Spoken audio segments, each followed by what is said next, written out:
Season 3 of the Natalie Fort Show begins tonight.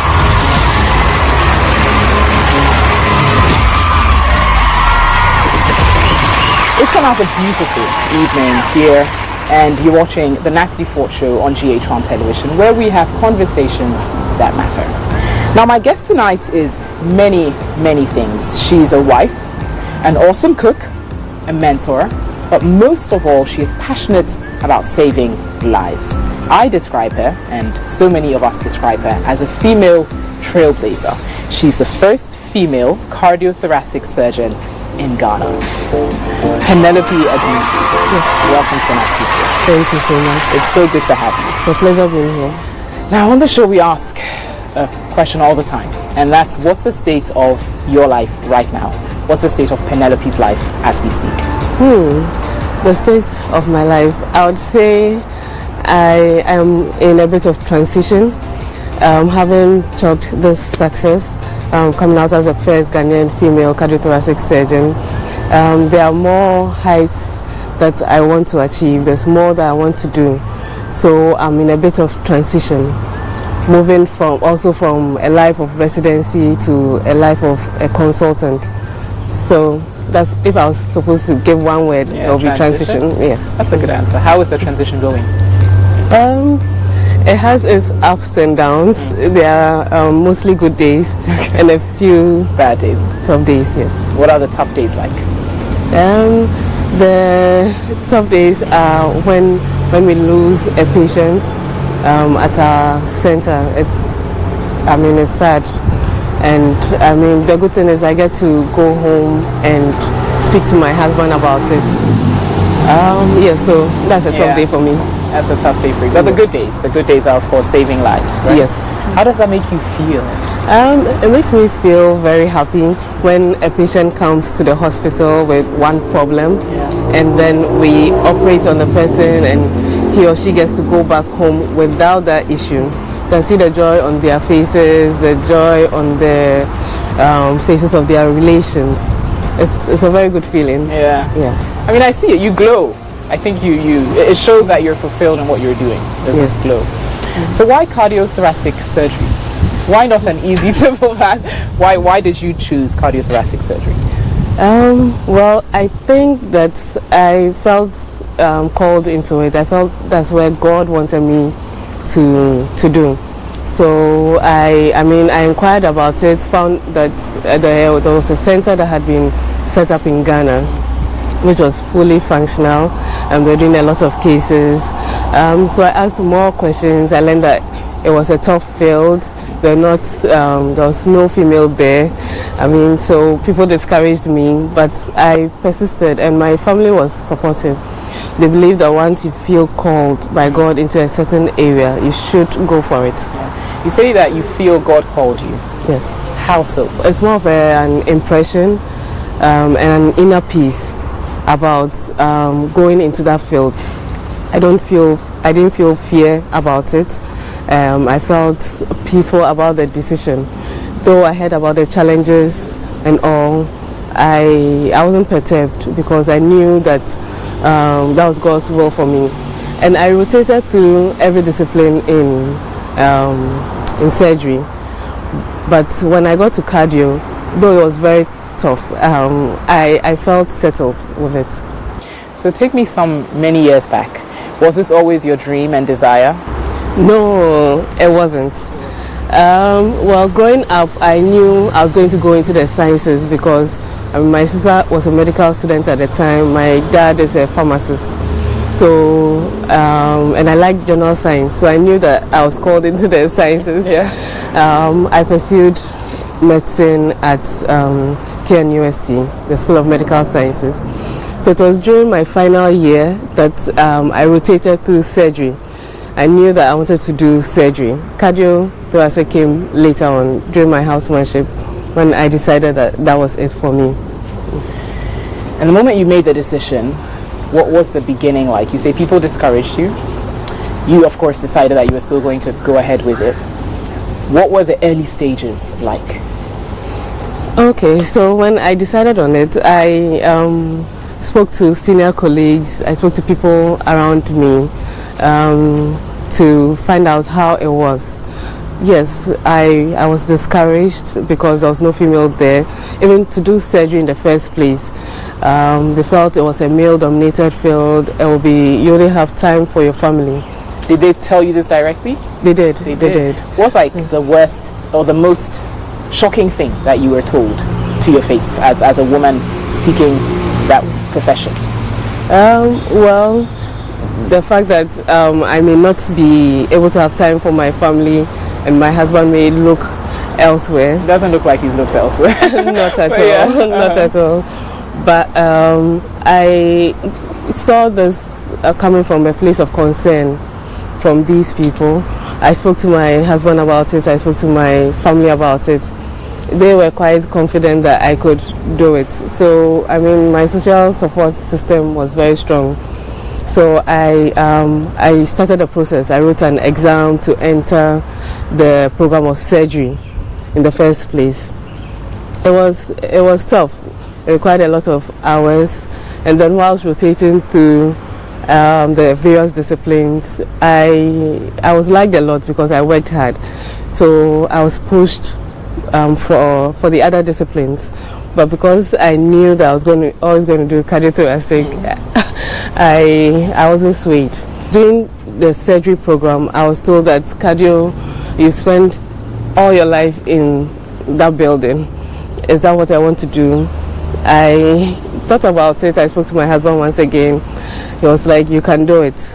And I also felt that I could do it with God's help. So I started cardio for 4 years. It was rigorous. You work Sunday to Sunday, morning till evening. Sometimes you have to sleep over, though you've worked the whole day. It was really rigorous, but at the end, it was worth it. Yes. You talk a lot about your husband, consulting your husband at key stages of your life. He plays a key, I mean, of course he's your husband, so he plays a key role in your life. Yes. He's a support system for you as well? He is my support system and my biggest fan. Okay. Yes, so he's a pastor, and what's his name? He's Reverend Ernest Adinku. Okay. He's been there for me. He encourages me. Sometimes I call him when I'm at work and I've had a tough day. I call him and he encourages me. And then when I have to sleep over in the hospital, he brings me food. Wow. Because I can't go home to go and do that. Yeah. So he brings food over so I can get something to eat even as I continue with the night duty. And that's very important, looking at your line of work, right? Yes, it's very important. Did this inform your choice of selection when you were choosing him? Or has it ever been a problem within your marriage? Has your profession ever posed a problem in your marriage? Not really. He's been 100% there when it comes to, I think he was conditioned with what everyone was telling us, that surgery was terrible, cardiothoracic was even worse. So he had conditioned his mind. But when I started surgery, he was like, is this it? So I think the preconditioning from the people who were discouraging me helped in a way. Because when I actually started the program, he didn't see it as terrible as they were making it seem. As they made it seem. How did you meet? So I know him from GSS. I went to Engelbert School. He was a year ahead of me. We're not really friends. We reconnected at a church program that my mom dragged me to. He also came for the program. So we recognized each other after the service and then exchanged numbers. I was still in medical school then. So he would send a message once in a while, call once in a while. So it was when I finished medical school that we met up and then conversation started. And when did you get married? At what age? Because I presume you're still relatively young, I presume. Yes. Right? So I got married at age 28. That was in 2014. Yes. Well, I think it's great to have a good support system. So. It's very important. It's very important. Especially for someone pursuing my line of work or any stressful line of work. Yeah. So what would you say has been one of your worst days professionally? If you could actually describe one of the worst experiences professionally? Professionally, so I would say it was losing a patient.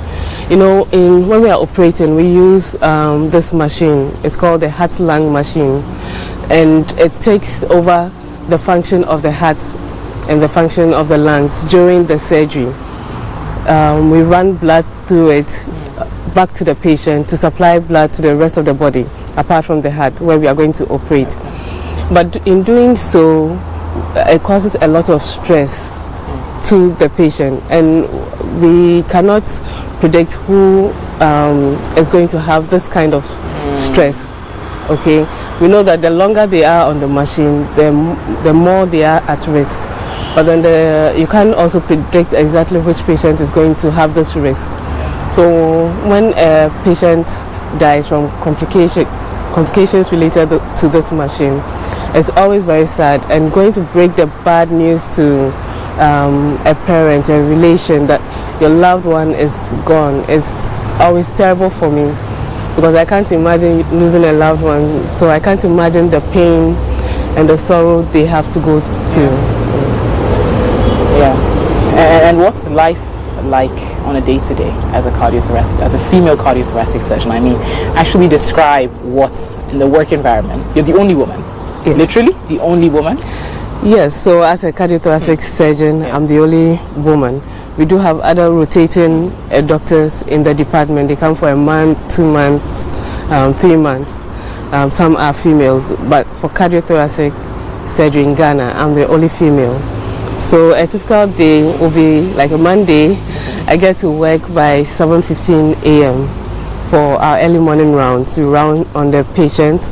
Then we go for morning meeting. Everyone comes, every doctor comes for that meeting. We discuss all the patients on the ward and then take decisions on them.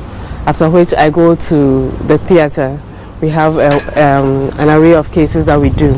Then we have our 5 p.m. evening rounds, where we round on the patients again to make sure that everything is on course. We haven't missed anything. If we miss something, we take the opportunity to correct it then and there. So I end up getting home maybe between 6 and 7 every day. Every day. But sometimes, especially during my residency, I had to stay the night, cover the night, because we do open heart cases. We have patients in the ICU, intensive care. We need someone to keep an eye on them. So when it's my turn, I stay on. And then there are some weekends that we rotate the weekend duties. So there are some weekends that I have to stay the whole weekend because of the ICU. So yeah, that's how my... So what made you want to take the step from residency to consulting? What was that aha moment for you where you said, you know, there's a need to transition? Yes, so with our program, the target is finishing the program. You start residency. The aim is to finish the residency and become a consultant, become independent to be able to treat patients. So, I mean, there are requirements. You have to carry out a dissertation, you have to do written exams, you have to do oral exams, and so I had to go through all this to come out as a consultant. And by God's grace, I'm coming out as the best candidate for cardiothoracic surgery in Togo. Wow, that and deserves an applause. Yes, I feel happy about it because I'm the only Ghanaian and the only female. You're the only Ghanaian and the only female. Yes, of that graduating class of cardiothoracic surgeons. You've got a lot of, highlight moments in your life, yes, right? How did you grow up? You seem to be someone who is very committed to performing. You said people appreciated you because you're hardworking.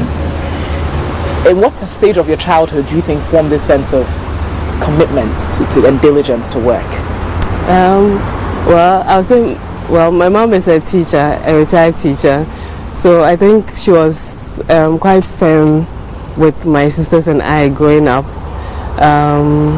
She doesn't tolerate laziness, so I think in my formative years this made an impression on me, and it's helped with who I am today. also going through surgery, I have mentors, and when I see them work, they work harder than the males. You know, they are so committed, so passionate, and I'm like, I have to keep the standard. I cannot let them down, and so having this sort of role models, these role models. There's Dr. Bowen and Dr. Insafo. They are general surgeons, but they are terrific general surgeons. Yeah. And where do you see yourself? You made a point when you were beginning saying that you're the first female cardiothoracic surgeon in Ghana, but there's more for you, right? You see more in your future. Yes, definitely. What are the other big feats that you hope to achieve? Yes, so I want to specialize in pediatric cardiac surgery specifically. So I'm looking at traveling out to a high volume center where they do a lot of cases, pediatric cases, and getting more experience in this field so that I can come back and share what I gained from the center with my people. So looking at leaving for work for some time? Yes. Leaving Ghana for some time. Anywhere specifically in mind? Currently I'm looking at India. Yes, so I'm hoping the processes go through. I have to get an admission letter, I have to get sponsorship, and then the hospital has to approve of my going. So when all this is set, I'll go for a couple of years and then come back. So given that you want to focus on pediatric related, I would assume you love children. Oh yes, you do. I love children. But you don't have any children? No, not yet. So you intend on? Yes, definitely. Yeah. Where do you think that passion for kids, why did you choose to specialize, or are you choosing to specialize in that field? Well, I find that in cardiothoracic surgery, in cardiac surgery specifically, there's a whole array of congenital cases. As children come with different types of heart defects. For the adults, it's quite straightforward, or the kind of cases that we do are few.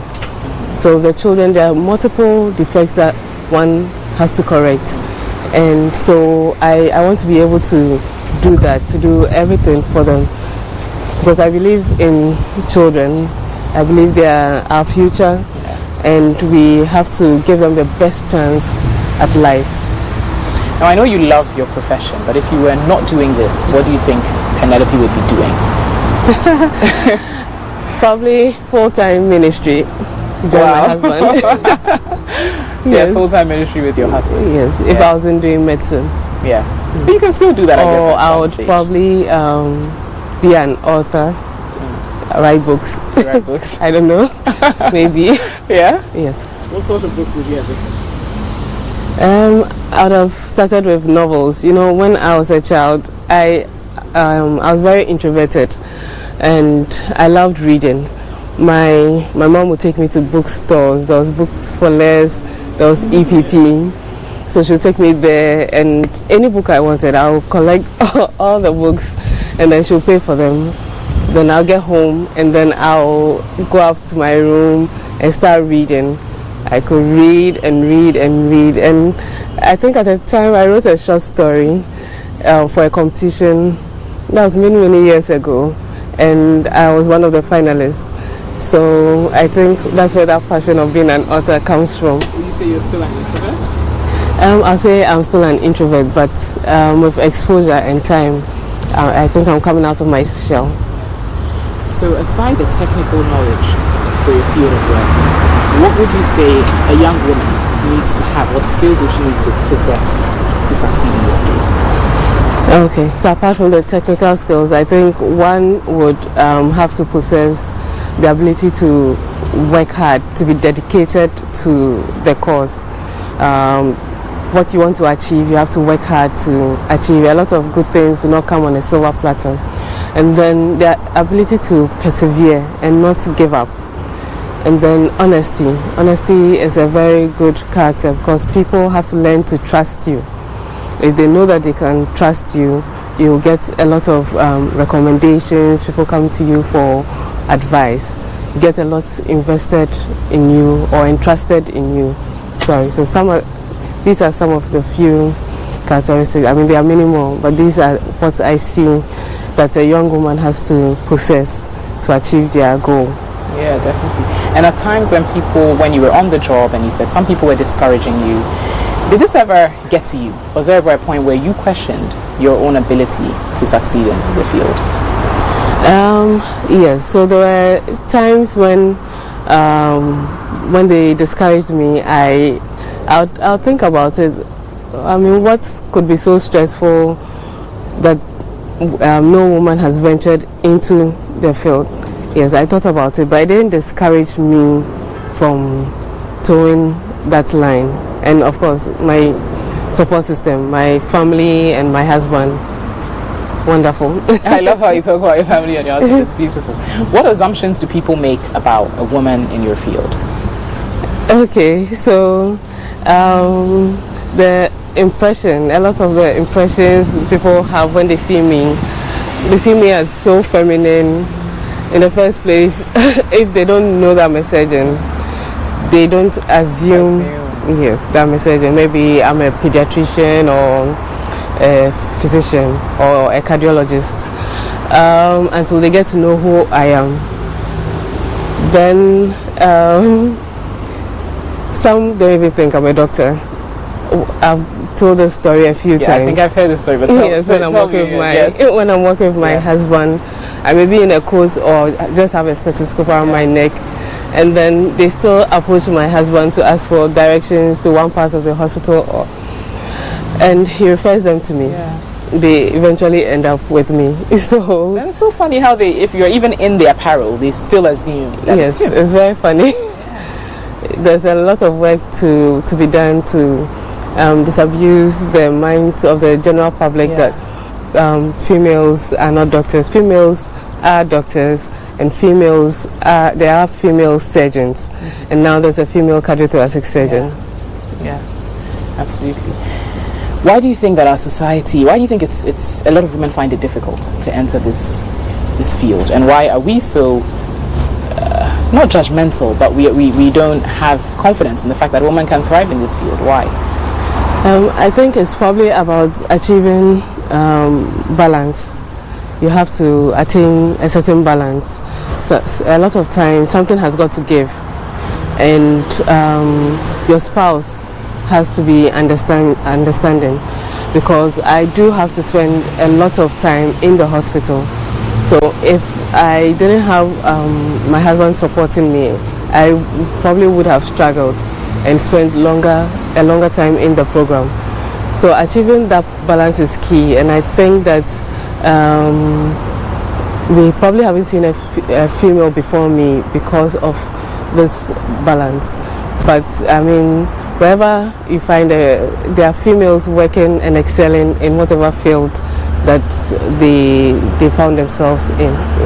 And like I said, you speak a lot about your husband and the support of your husband, but as when you're sitting in your own quiet place, say at work for long hours, does it ever worry you as a woman, a married woman, somewhere at the back of your mind that you work such long hours and it could affect your family someday?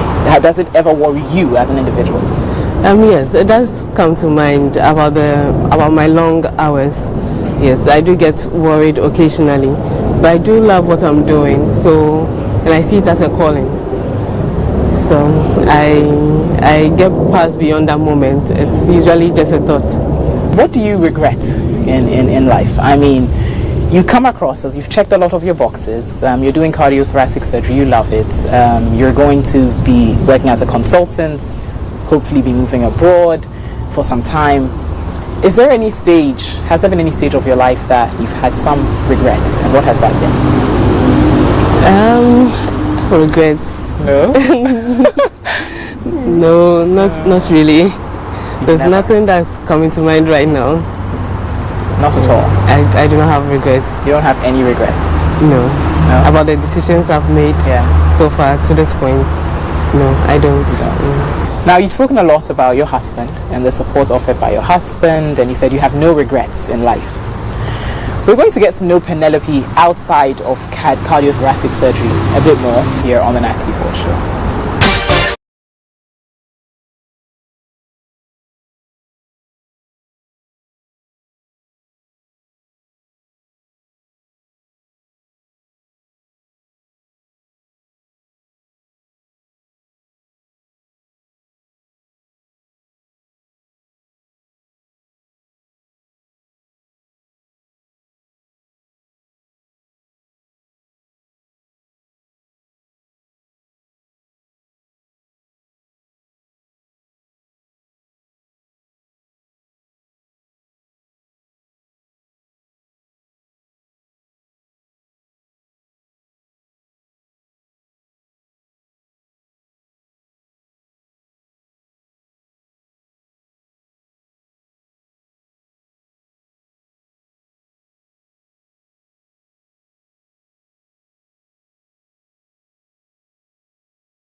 You're welcome back to the Natalie Fort Show, and I'm in conversation with Ghana's first only female cardiothoracic surgeon till date, Penelope Adinku. Yes. Now, we've spoken about your work and getting married in your late 20s. You know, today we find a lot of some young women being concerned either that they would want to fulfill certain aspects of their dream to a certain point before committing to marriage. Some feel that when they do get married, it's going to be difficult for them to fulfill their passions and their dreams. But you've broken that mold, right? How important would you say that is, and what would you say to those women? Well, I'll say there's no one formula or one hat fits all. I don't think you should hold off with marriage just because of achieving one's dream. If you have someone in your life who can support you, who you know is going to be there for you, why not discuss your dreams with that person? See how the person takes it. If he sees himself on that journey with you, go for it. I got married before I started the program of surgery, and I had already, as I mentioned, spoken to he was my partner then. So I spoke to him. He could envision himself by my side throughout the journey, and so we went for it. And you found your partner, you said, when you were in school. Initially, that's when you met, although you were not very close then. Yes. You think that this sort of helped? Is that you knew someone since you were that little? You think that helped in forming this understanding between you and your husband? Yes, I would say so. Yeah. Because though in JSS we were not close, from afar he looked very responsible. And then we met up later on. I felt I knew the kind of person he was, so I was open to a friendship which blossomed into something beautiful. What made you know that he was the one? I don't know, an inner peace that he would not break my heart. That he would not break your heart. Yes, yes. Yeah. And he'll be understanding, I guess, in your journey. And what for you as a woman comes first? Work or domestic life? You mentioned that sometimes you're at work for long hours and your husband brings you food. Yeah. What's that like? How does that feed into the dynamics in your relationship? Which comes first? Work or family? Yeah. For me, it's family. That's why I had to speak to him first to see if he was okay with what I was going to do. And then, the two go hand in hand. So finding myself in this profession, which demands a lot of my time, especially the night duties that I have to stay on in the hospital. I cannot get home to get dinner ready. Yeah. The roles are reverse. So I say reverse because it's not typically a woman's role or a man's role, and he is very open-minded, so he doesn't see taking care of the home or domestic duties as a woman's role. So he's able to bring me the supper that ideally I would have loved to give him. Serve him. Yes. So those dynamics change, but it works. But it still works. When people think of women as beautiful as you are, they wouldn't think of you operating the field in which you're working. Yes. What do you have to tell young women today, right, who sometimes, I guess also because of social media, get sort of caught up in this world of show, of beauty, photos, everything glamorous physically, but don't invest as much in their, say, intellect, right? So, I would want to tell them that you can look good and then you can be respected for what you actually bring to the table. You can be respected for your intellect and your talents. So it shouldn't all be about the social media and what you have to show to the general public on social media, but also about what you bring to the table.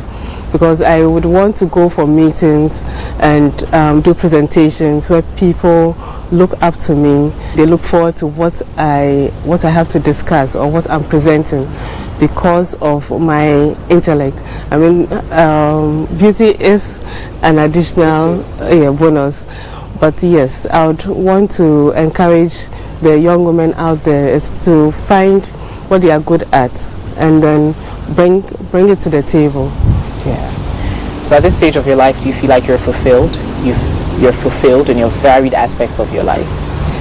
Yes, I do feel fulfilled, but I do know that there's a lot more I want to achieve. So, what's your ultimate dream?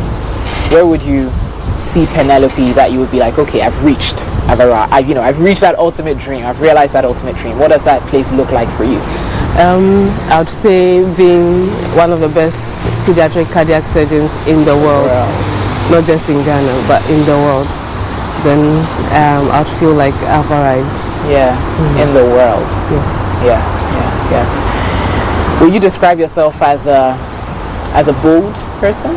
Because you said you're an introvert, you may be somewhat shy, I presume. Yes. But internally, you feel like you possess a level of great strength that helps you achieve these huge goals. Yes, definitely. I do feel I have inner strength. To go through a program as rigorous as mine, you have to have a lot of strength, a lot of inner strength, because it can be very draining, emotionally, physically, and you need to derive strength from somewhere. Yeah. And what's your internal dialogue with yourself? You've mentioned you have a strong, supportive husband and family. But what's your own internal dialogue to Penelope in those days in the office, working amongst mostly men? Yeah. So, I tell myself to be determined. I always see myself having a goal, and I like to complete tasks. So, to, as you put it, check the boxes. And so, I also motivate myself. And then I'm a spiritual person. I believe in God putting me here for a purpose, and so having a personal prayer life, I also see is very important and very key to becoming who I am today. Living a purpose-filled, purpose-driven life. Yeah. Now, I can't have you here without you telling us a thing or two about the heart, right? We often don't really think about what's happening in that part of our body. What would you say we can do to maintain better heart health? Okay, so the heart, as we all know, is in the chest. There are, however, other organs in the chest. So a cardiothoracic surgeon does not just operate on the heart, but we operate on other organs in the chest. Example, the lungs, the esophagus, the great vessels in the chest, and the diaphragm. But what we are mostly known for is the heart. To keep the heart healthy, you have to eat healthy. Yeah. You have to exercise, you have to drink enough water. Yes, so those are the few tips I would give anyone who wants to stay healthy. Exercise frequently, eat a healthy diet, drink water, and then de-stress. Engage in activities that will distress you. Yeah. Yes. You seem to be very calm and very so what activities are those that generally distress people? It's difficult to find free time, but when I do, I like watching series. Okay. So which type of series? Lie in bed and just watch some series. Yeah, it helps me de-stress. And what do you do for fun aside watching series? What do I do for fun? What does Penelope do when she's not working? When I'm not working? Well, spending time with family, going to visit my sisters and their families, playing with my nieces. Yes, so I guess that's what I do when I'm not at work. If you had to describe yourself in one word, what would it be and why? One word. Why not three? Why not three? Oh my. Okay, let me see. Pick any one of your three. I'll say determined. Determined. Yes. Yeah. What were your other two? Sorry. What were your other two? My other two. Yeah. No, I was going to say I'm still a work in progress. Yes. But one word, determined. Determined. Yes. Yeah. When I set a target, I am determined to accomplish it. Yeah. Yes. Yeah. Wonderful. And I mean, I'm sure you've heard this many times, but clearly you are an inspiration to so many Ghanaian women, as being a first in your field. And so congratulations on everything that you've done. And we're looking forward to that other milestone of Penelope Adinku as the first pediatric cardiothoracic surgeon in the world. Yes? No, not in the world. Okay. There are other pediatric cardiac Female. surgeons, but I want to be one of the best in the world. Best. Okay, so let me correct that. One of the best female pediatric cardiac surgeons. Cardio surgeons. Long name. Yes. Yes. Very But long. we are looking forward to that. Thank you. And cheers on and congratulations on everything. Thank you very much. We've got Fantastic next with Penelope here on the Natalie Ford Show. Stay with us.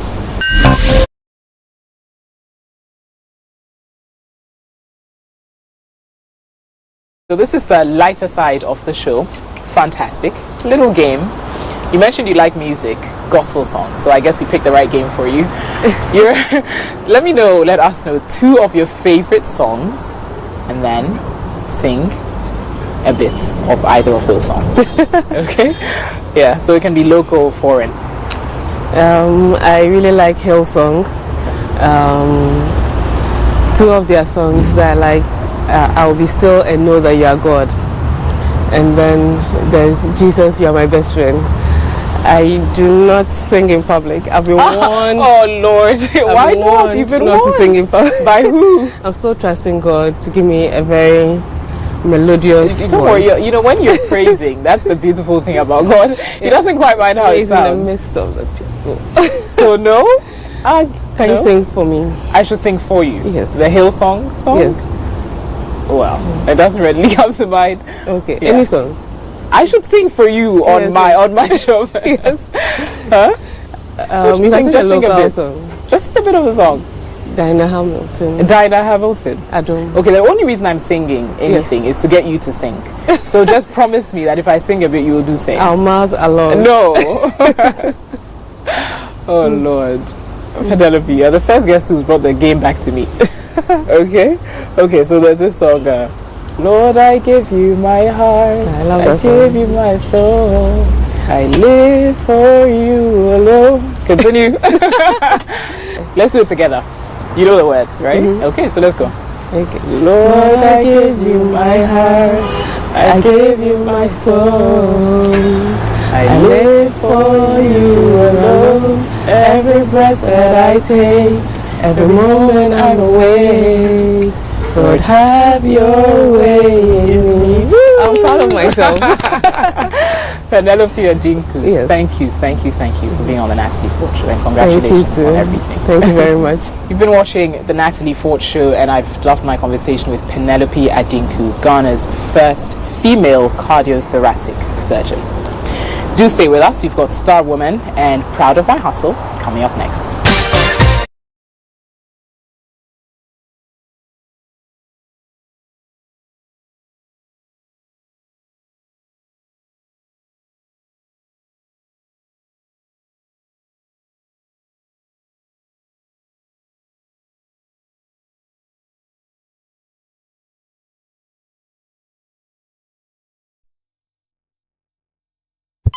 Health and Life with Dr. Daly is back with a brand new season. And in this season,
Zaina in 5 words is ambitious, loyal, trustworthy, kind, and I would say happy. I've always been fascinated by stories, and I'm a storyteller, and I've been so for over 10 years. And I think when I moved to Ghana from the US 5 years ago, I developed that I have a love for international policy and foreign diplomacy, and it was the beginning of me starting to understand the power of storytelling and helping to shape the mindsets and the viewpoints of policymakers who set laws for millions and millions of people in their countries. My biggest feminine strength is the biggest strength that I think all women have. And I think that women have this ability to command a room, and they express their thoughts in a way that's so eloquent and can get people of power and of influence to be moved by their ideas. And we're good at getting people to do what we want in order to serve the greater good. I am definitely a creative, 1000%. I make a lot of my decisions based off of emotion. I'm moved by sound, by color, by what I feel. It's my intuition, and that's all driven by creativity. And there's creativity all around me all the time. So 1000% creative. The best highlight of my career was actually quite recently. I was recently appointed to become the president for the Harvard Alumni for Global Development, which was a huge honor, a huge undertaking, but for the good folks there to see the work that I've done in global development is testament to the fact that I'm moving in the right path, and I'm doing the best that I can to make the world a better place.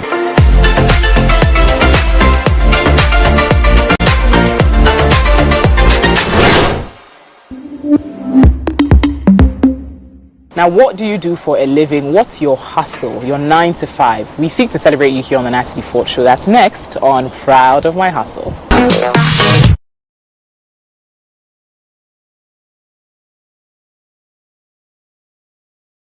Frame comfort Obia. Mifiko Ubepon. Me ba Accra Hache so many years. Me ba ya na mbesate bag adwuma. Me dine no na nko. Ba nyame adom ze se de. Ekon kakra. Me sha ase ana na me kitankwala mienu nyame adom. Bag ni mu a se me first born or pole. E friend Daniel Sante. This year no call level 300. Me the bag ya. The otusu me no the star asante. Ono so say we SS. Nyame adom no so beto so university. Ni nyina bag ya. Nyame adom bag adwuma na ye. Edu time school for na ekọ. Na dru bronya time. Yeto. Ende yeto. Enu amu na mikura. Enu anso na me di tua me dan ka. Kakra. Nyame adom. Edi ma bedru sa temi a. Miguso toy. Ntenu na aboa me ne memba. Ene enkran ha setena ne me dan tua. Ene ma keten mu ene nyina bag ya. My name is Comfort Obia. And I'm proud of my hustle. Yes. Many timaduma na ho pa.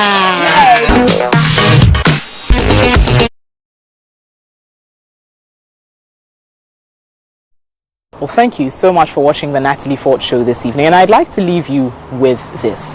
Oftentimes, we sit wondering and looking for other people to serve as inspirations and role models to us. Although that's very good, why not think of yourself being the first? Why not boldly take that step into whatever you're passionate about and do it with confidence, just like Dr. Penelope Adinku did as the first female cardiothoracic surgeon. You too can be the first in whatever field you're passionate about. So take that step. Thanks so much for watching the Natalie Fort Show.